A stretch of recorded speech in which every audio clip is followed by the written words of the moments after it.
In the Northwest Territories, educators are worrying about what the upcoming school year will look like. That's because across Yellowknife and the Territory, schools are expected to be down dozens of support staff. Some 79 education assistants who worked at YK1 schools last year likely won't be returning. And the same goes for another 90 EAs throughout the N.W.T.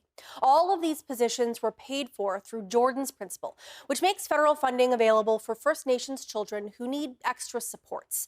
Now, changes to how the government administers Jordan's Principle mean the federal government likely won't be funding those positions. We looked at how those changes could affect one school in particular, Mildred Hall School in Yellowknife.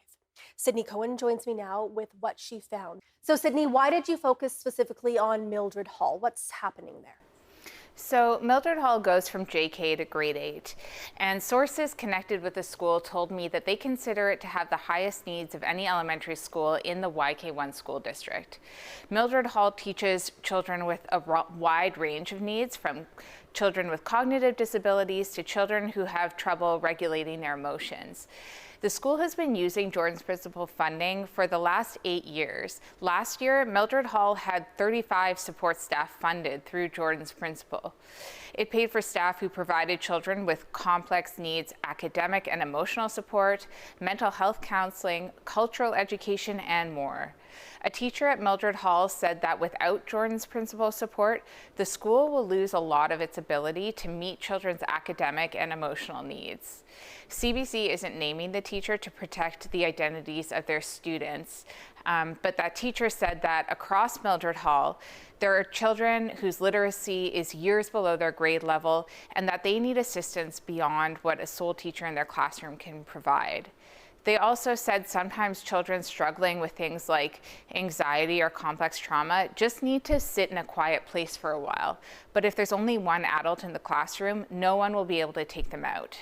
The president of the N.W.T Teachers Union says the likely loss of so many support staff from YK1 schools is extremely alarming.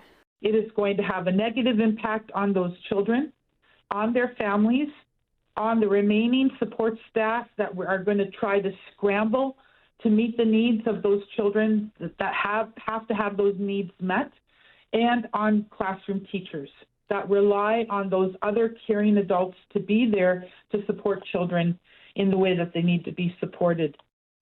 So what's changed now, Sydney? Why is the federal government no longer providing support to N.W.T schools through Jordan's Principle funding?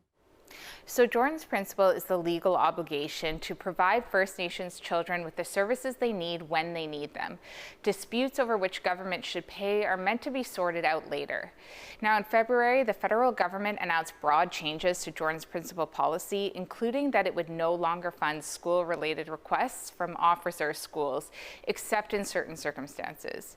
In an emailed statement to CBC, an Indigenous Services Canada spokesperson said approved requests under Jordan's Principle had grown at, quote, an extremely fast pace, and they pointed to a 367% increase in recent years.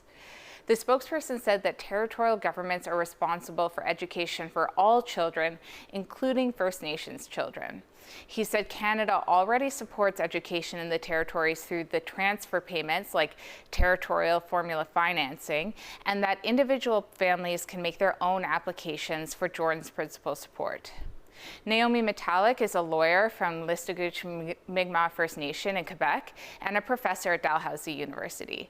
She says federal transfer payments have never been calculated on the basis of meeting the unique needs of First Nations or on Jordan's Principle.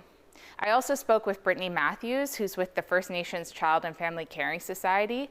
Matthews says Canada is trying to narrow the scope of Jordan's Principle.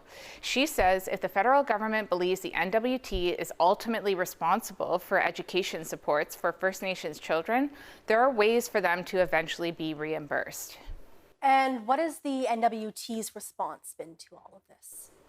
Caitlin Cleveland, the territory's education minister, says her department simply doesn't have the nearly $60 million needed to make up for the loss of Jordan's Principle funding across the territory. She says she will keep advocating for the Jordan's Principle changes to be reversed.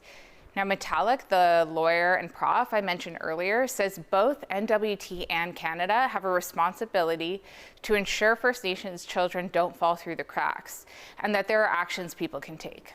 If both governments are unwilling to provide these necessary services under substantive equality, then there's potentially a complaint against the territory to the Human Rights Commission of the territory. There's also potentially a complaint against the federal government to its Human Rights Commission.